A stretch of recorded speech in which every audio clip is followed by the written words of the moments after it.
तो जैसा कि हमने पिछले एपिसोड में देखा था कि फिंगर और मिंग फई पूरा कॉलेज घूम रहे थे और आखिर में जब वो कोटोडोमा ट्रेनिंग एरिया में गए थे तब एक लड़का अपने कोटोडोमा को कंट्रोल नहीं कर पाया और पूरे एरिया में पानी फैलने लगा था। तभी वहाँ पर मिंग फई को भागते हुए एक बहुत बड़ा सा पेड़ दिखता है। अब आगे वो फिंगर से उस ट्री के बारे में पूछता है तो फिंगर कहता है कि ये वर्ल्ड ट्री का एक स्टैचू है और माना जाता है कि ब्लैक ड्रैगन को वर्ल्ड ट्री के नीचे ही दबा दिया गया था, इसीलिए कॉलेज ने इसका एक स्टैचू बना दिया और अब ये कॉलेज का सिंबल है। तभी वहाँ पर पीछे से प्रोफेसर गूडे आ जाते हैं और मिंग फई से कहते हैं कि मैं तुम्हें पूरे कॉलेज में ढूंढ रहा था, तुम्हें अभी मेरे साथ डॉर्म में आना होगा क्योंकि हम एक टेस्ट करेंगे। फिर डॉर्म के अंदर प्रोफेसर मिंग फई से कहते हैं कि कल तुम्हारा 3 एग्जाम होगा जिसमें ड्रैगन लैंग्वेज और टेक्स्ट के एग्जाम होंगे। इसके बाद प्रोफेसर उसे एक सीट पर बैठने के लिए बोलते हैं और कहते हैं कि मुझे तुम्हारा ब्लड चेक करना है। आगे वो प्रोफेसर एक म्यूजिक बॉक्स निकाल लेते हैं और कहते हैं कि माना जाता है जब ब्लैक ड्रैगन किंग दहाड़ते थे तो उनकी गूंज बहुत दूर पहाड़ों से गुजरकर समंदर के आगे तक पहुंचती थी और जहां जहां भी उनके ब्लड डिसेंडेंट्स होते थे वो उनकी तरफ फेस करके बो डाउन करते थे।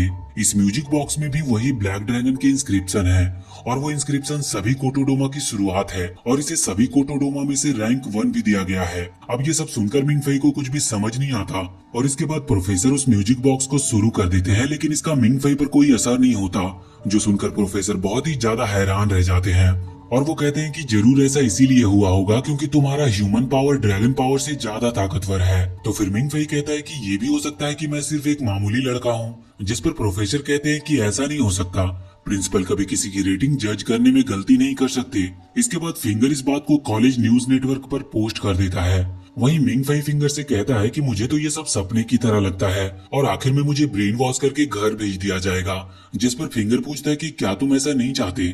ये सुनकर मिंग फई को अपनी पुरानी यादें याद आ जाती है और वो चुप हो जाता है। तो फिंगर उससे पूछता है कि क्या तुम चीटिंग करना चाहोगे, जिस पर मिंग फई मान जाता है।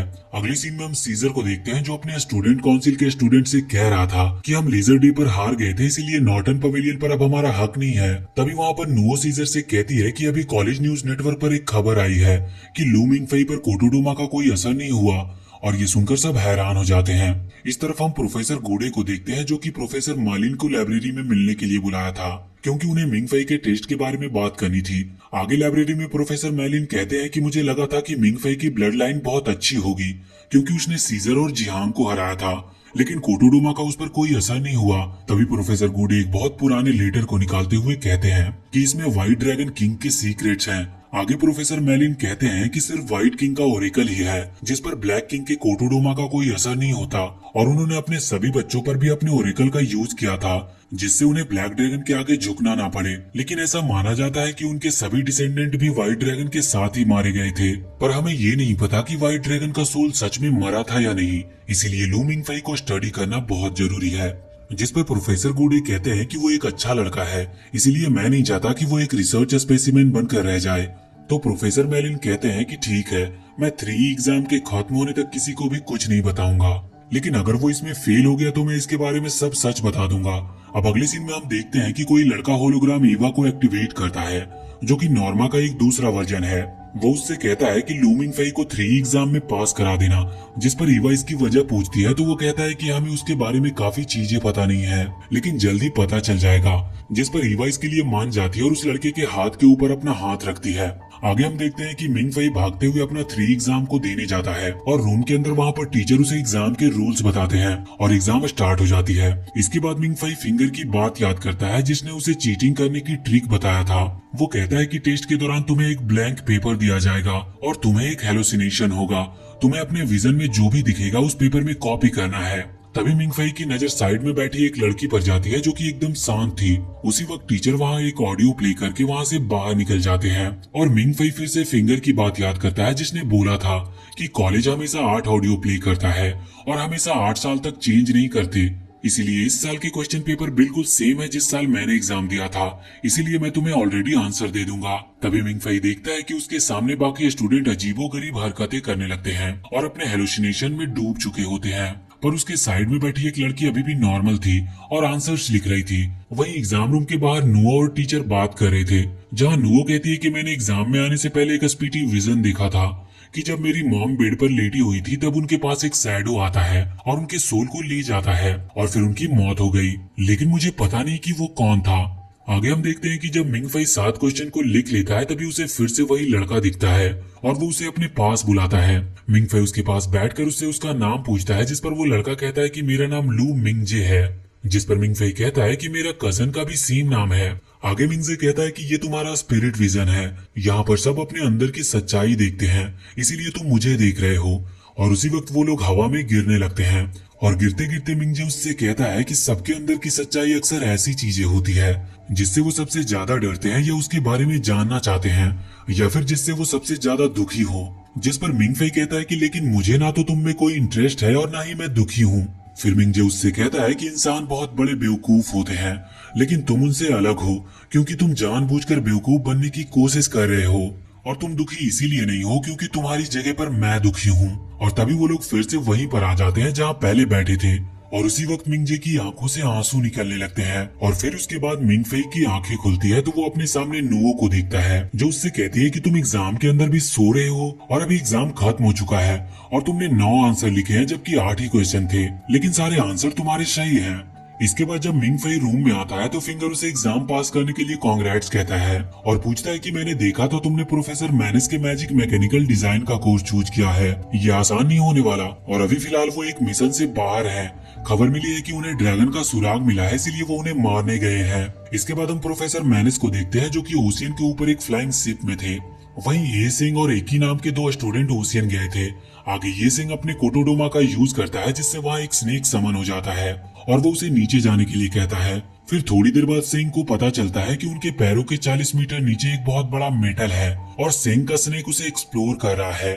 लेकिन तभी वहाँ पर अचानक से एक अर्थक्वेक आ जाता है और इससे पहले कि वो लोग ऊपर आ पाते उनका सिग्नल टूट जाता है, जिस पर प्रोफेसर मैनिस बहुत ज्यादा दुखी थे और कहते हैं कि ये बिल्कुल 8 साल पहले की तरह हुआ है। पर तभी उन्हें सेंग की आवाज सुनाई देती है जो कि अपने स्नेक के जरिए उनसे बात कर रहा था। आगे सेंग कहता है कि हम अभी बहुत नीचे आ गए हैं और अभी हमारे सामने एक बहुत बड़ी दीवार है। इसके बाद प्रोफेसर प्रिंसिपल को कॉल करके बताते हैं कि सेंग और एकी को एक ओशियन के अंदर एक ब्रॉन्ज से बनी सिटी मिली है, जिस पर प्रिंसिपल कहते हैं कि ये बिल्कुल कहानियों की तरह है, ये किंग ऑफ ब्रोंज और फायर का पैलेस है, इसीलिए हमें जल्दी से उसे एक्सप्लोर करना चाहिए। फिर प्रोफेसर कहते हैं कि सेंग को उसके अंदर से किसी चीज का एहसास हो रहा है, मतलब वहाँ पर कोई तो है। जिस पर प्रिंसिपल कहते हैं कि वहाँ पर जो भी होगा हम उसे जिंदा नहीं पकड़ पाएंगे, इसीलिए तुम उसे मार सकते हो। इसके बाद प्रोफेसर प्रिंसिपल से कहते हैं कि मुझे की को यूज करने की परमिशन चाहिए, जिसके जवाब में प्रिंसिपल कहते हैं कि तुम उसे थोड़ी देर के लिए अपने साथ लेकर जा सकते हो। आगे वो प्रोफेसर एक रूम में आ जाते हैं जहाँ पर एक लेडी ने एक छोटे बच्चे को पकड़ा हुआ था। प्रोफेसर उससे कहते हैं कि प्रिंसिपल ने मुझे इसे ले जाने की परमिशन दी है, जिस पर वो लेडी कहती है कि ठीक है, पर तुम्हें इसको लेकर बहुत केयरफुल रहना होगा क्योंकि हमारे पास सिर्फ यही इकलौता की है और इसका ब्लड इतना प्योर है कि चूजियांग भी इसके सामने कुछ भी नहीं। अब जाते जाते प्रोफेसर उससे कहते हैं कि कभी कभार अपनी बेटी को भी याद कर लिया करो, भले ही तुमने उसे अडॉप्ट किया है। जिस पर वो लेडी कहती है कि मुझे नहीं लगता वो मुझे अपनी माँ समझती है। तो प्रोफेसर गुस्से में कहते हैं कि नुओ एक बहुत अच्छी लड़की है, इसीलिए उसके बारे में ऐसा मत बोलो। इसके बाद हम प्रोफेसर और एक लड़की को बात करते हुए सुनते हैं, जहाँ हमें पता चलता है कि किंग ऑफ ब्रोंज और फायर का दूसरा नॉर्टन है, जो कि ब्लैक ड्रैगन के डायरेक्ट फैमिली से है। इसके बाद वो लड़की प्रोफेसर से पूछती है कि आखिर ब्लैक ड्रैगन है क्या, जिस पर वो कहते हैं कि इंसानों की नजरों में ड्रैगन एक भगवान या शैतान हो, लेकिन ड्रैगन की नजरों में इंसान उनके गुलाम हैं, जिन्हें वो धूल के बराबर भी नहीं समझते। इसके बाद प्रोफेसर उस छोटे से बच्चे को लेकर ओशियन के अंदर चले जाते हैं और वो सैंग और एकी के पास पहुंचते हैं। आगे वो वहाँ पर अपने कोटोडोमा से पानी के अंदर एक जगह बना लेते हैं और उस सिटी के गेट के पास जाकर उस छोटे बच्चे को बाहर निकाल देते हैं। अब वो बच्चा अचानक से वहाँ खड़ा होकर उस स्टैचू को अपनी उंगली से टच करके कुछ बोलने लगता है, जिससे उस स्टैचू के अंदर से एक की निकलती है और प्रोफेसर उस की को उस स्टैचू के आंख में डाल देते हैं, जिससे वहाँ का गेट ओपन हो जाता है। पर तभी वो छोटा बच्चा रोने लगता है तो प्रोफेसर उसे चुप कराकर अंदर सुला देते हैं। इसके बाद वो सैंग और एकी से कहते हैं कि तुम लोगों के पास 2 घंटे हैं और उसी बीच नॉर्टन का स्केलेटन लेकर बाहर आ जाना, या फिर अगर बाहर नहीं ला पाए तो तबाह कर देना। और इतना कहकर प्रोफेसर वहाँ से ऊपर चले जाते हैं। इसके बाद सैंग और एकी उस सिटी के अंदर जाते हैं। आगे वो देखते हैं कि वहाँ बहुत सारे अजीब स्ट्रक्चर्स थे। फिर जब सैंग और एकी पानी से बाहर निकलते हैं तो प्रोफेसर उस जगह को देखकर नॉर्मा को उस जगह को एक्सप्लोर करने को बोलते हैं, जिस पर नॉर्मा कहती है कि ये ब्रॉन्ज सिटी बहुत बड़े एरिया में बनी है, जहाँ पर ज्यादातर जगह खाली है और ये खाली जगह आपस में टनल से कनेक्टेड है। आगे उन्हें एक बहुत बड़ा ब्रॉन्ज का पिलर मिलता है जो कि अब एक पेड़ बन चुका था। तो सैंग एकी को वहीं पर रुककर उसकी फोटो लेने को बोलकर खुद अंदर चला जाता है। वो जाते जाते एकी से कहता है कि अगर कुछ गड़बड़ हो गई तो अकेले भाग जाना। वहीं प्रोफेसर एकी को उस पिलर के टॉप एरिया को चेक करने के लिए कहते हैं और उसे बताते हैं कि इसके ब्रांचेज और लीव्स अजीब लग रहे हैं। और जब एकी उसे अच्छे से चेक करता है तो उसे पता चलता है ये तो ड्रैगन इंस्क्रिप्शन है। और ये सुनते ही प्रोफेसर तुरंत उसे इसे कैप्चर कर लेने को कहते हैं। नॉर्मा एकी को एक एक करके फोटो सेंड करने के लिए कहती है, पर थोड़ी देर बाद एकी की नजर एक जगह पर रुक जाती है और उसकी हार्ट बीट बहुत ज्यादा तेज होने लगती है। और तभी एकी और प्रोफेसर के बीच का डाटा ट्रांसमिशन का लिंक टूट जाता है। वो वहाँ पर बेहोश होकर गिरने ही वाले थे, पर तभी सेंग आकर उसे पकड़ लेता और उसे बचा लेता है। इसके बाद एकी कहती है कि मुझे बस थोड़े चक्कर आ गए थे, पर मैं ठीक हूँ। आगे एकी उससे पूछती है कि तुम्हें कुछ मिला क्या, जिस पर सेंग कहता है कि मैंने उसे ढूंढ लिया है, पर वो बहुत बड़ा था इसीलिए उसे लेकर जाना नामुमकिन था, तो मैंने उसे डिस्ट्रॉय कर दिया। इसके बाद वो लोग वहाँ पर उस पेड़ के नीचे एक छोटे स्टैचू को देखते हैं, तो सेंग एकी से उसे उठा लेने को बोलता है, लेकिन तभी अचानक से एक ब्लैक फिगर पीछे से उसके ऊपर अटैक कर देता है। एकी सेंग को मदद के लिए बुलाती है, पर वो देखती है कि ये ब्लैक फिगर कोई और नहीं बल्कि खुद सेंग ही है, जो उसे बताता है कि जब मैं यहाँ आया था तब मैंने इस स्टैचू को तुम्हारा पीछा करते हुए देखा, इसीलिए तुम्हें बचाने के लिए मैंने ऐसा किया। ये सुनकर एकी कहती है कि इसका मतलब अभी अभी मैं इस स्टैचू के कब्जे में आ गई थी क्या। आगे एकी उससे पूछती है कि ये तुम्हारी पीठ पर क्या है, जिस पर सैंग उसे बताता है कि ये मेरे स्नेक ने ढूंढा था, पर अगर सच में ड्रैगन किंग इसमें सो रहा है तो वो अभी एक बच्चा होगा, इसीलिए इसको चुरा लेना ही सही होगा।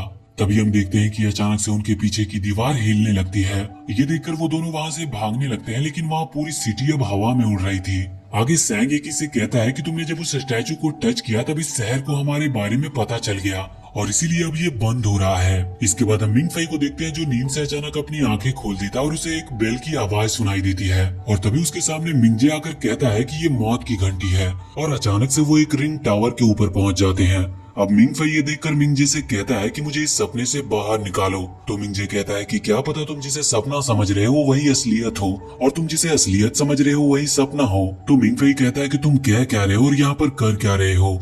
तो मिंगजे कहता है कि मैं तुम्हें चेतावनी देने आया हूँ क्योंकि डेथ बेल अब बज चुकी है, किसी की मौत होने वाली है और तुम मुसीबत में पड़ने वाले हो, लेकिन तुम उसे एक अपॉर्चुनिटी की तरह भी इस्तेमाल कर सकते हो। फिर मिंगजे मिंग फई के सामने आकर कहता है कि क्या तुम्हें अपने गेम के चीट्स याद हैं। तो मिंग फई बोलता है कि हाँ मुझे याद है वो, जिस पर मिंगजे उससे पूछता है कि अगर तुम्हें सारे चीट्स में सिर्फ एक चीट चुनना हो तो तुम कौन सा चूज करोगे। तो मिंग फई कहता है कि वो ब्लैक सिप वॉल को चुनेगा जिससे सभी मैप्स ओपन हो जाएंगे, पर मिंगजे कहता है कि अगर तुम उसे यूज करोगे तो अपने चारों ओर के मैप्स देख पाओगे और तुम्हें जल्दी इसकी जरूरत पड़ेगी। और इतना कहकर मिंगजे वहाँ से चला जाता है। तभी अचानक से फिंगर मिंग फई के सामने आकर उसे नींद से जगा देता और कहता है कि क्या तुम्हें अलार्म सुनाई नहीं दे रहा है, जल्दी मेरे साथ चलो। और तभी वहाँ पर एक अनाउंसमेंट होती है कि सभी क्लास ए और उससे ऊपर के क्लास वालों को इकट्ठा होना है। आगे जब फिंगर और मिंग फई जा रहे थे तो रास्ते में उन्हें नुओ मिलती है जो फिंगर से पूछती है कि सिर्फ एक क्लास और उससे ऊपर के स्टूडेंट्स को बुलाया है तो तुम क्यों जा रहे हो। और ये सुनकर फिंगर वहाँ से रोते रोते चला जाता है। इसके बाद अब मिंग फई एक कंप्यूटर स्क्रीन के आगे बैठा होता है, पर उसे कुछ भी समझ नहीं आ रहा था कि वहाँ चल क्या रहा है और करना क्या है। और तभी उसकी नजर उस लड़की पर पड़ती है जिसे उसने क्लास टेस्ट के टाइम पर भी देखा था। और तभी वहाँ पर एक प्रोफेसर कहते हैं कि हमारे 2 एग्जीक्यूटिव मेंबर अभी ड्रैगन रेल में फंस गए हैं, इसीलिए हमें कुछ भी करके उन्हें वहाँ से निकालना होगा। फिर वो सबको बताते हैं कि किंग ऑफ ब्रॉन्ज और फायर का सिटी हमेशा अपने स्ट्रक्चर्स बदलते हैं और वहाँ से निकलने का कोई फिक्स रास्ता नहीं है, इसीलिए हमें कुछ भी करके उसे सॉल्व करना पड़ेगा, लेकिन हमारे पास सिर्फ 20 मिनट है। तभी सीजर कहता है कि इंसानों को ड्रैगन इंस्क्रिप्शन ट्रांसलेट करने में लगभग 15 साल लग जाते हैं, इसीलिए ये तो इम्पॉसिबल है। तो प्रोफेसर उससे कहते हैं कि हमें आखिरी दम तक हार नहीं माननी चाहिए, भले ही 1% चांसेस क्यों ना हो। आगे मिंग फई देखता है कि सभी स्टूडेंट्स वहाँ पर अपना अपना कार्ड स्वाइप कर रहे थे, इसीलिए मिंग फई भी अपना कार्ड स्वाइप करता है, जिस पर वहाँ पर एक दूसरा होलोग्राम उसका वेलकम करती है और उसका नाम एवा होता है। फिर एवा मिंग फई के हिसाब से उस कंप्यूटर को गेमिंग स्क्रीन की तरह ट्रांसफॉर्म कर देती है और उससे कहती है कि मैंने ये तुम्हारे हिसाब से चेंज किया है। मिंग फई देखता है कि सभी स्टूडेंट्स बहुत तेजी से काम कर रहे थे और सॉल्यूशन निकालने की पूरी कोशिश कर रहे थे। ये देखकर मिंग फई सोचता है कि क्या सिर्फ मैं ही हूँ जो कुछ कर नहीं सकता। और तभी मिंग फई को मिंगजे की बात याद आती है और वो कीबोर्ड पर ब्लैक सी वॉल टाइप करता है। और तभी अचानक से वहाँ के कॉलेज के साथ पूरे एरिया की ही लाइट चली जाती है और अचानक से सामने वाली डिस्प्ले पर बाहर निकलने का रास्ता आ जाता है और सब हैरान रह जाते हैं कि ये किसने किया होगा। पर तभी मिंग फई वहाँ से नीचे गिर जाता और सबको पता चल जाता है कि ये उसने ही किया है। और इसी के साथ हम इस पार्ट को यहीं पर एंड करते हैं। तो अगर आपको आगे के भी पार्ट चाहिए तो इस वीडियो को लाइक करके और कमेंट करके हमें जरूर बताएं। और वीडियो अगर पसंद आई हो तो चैनल को सब्सक्राइब करके बेल आइकन जरूर दबा ले।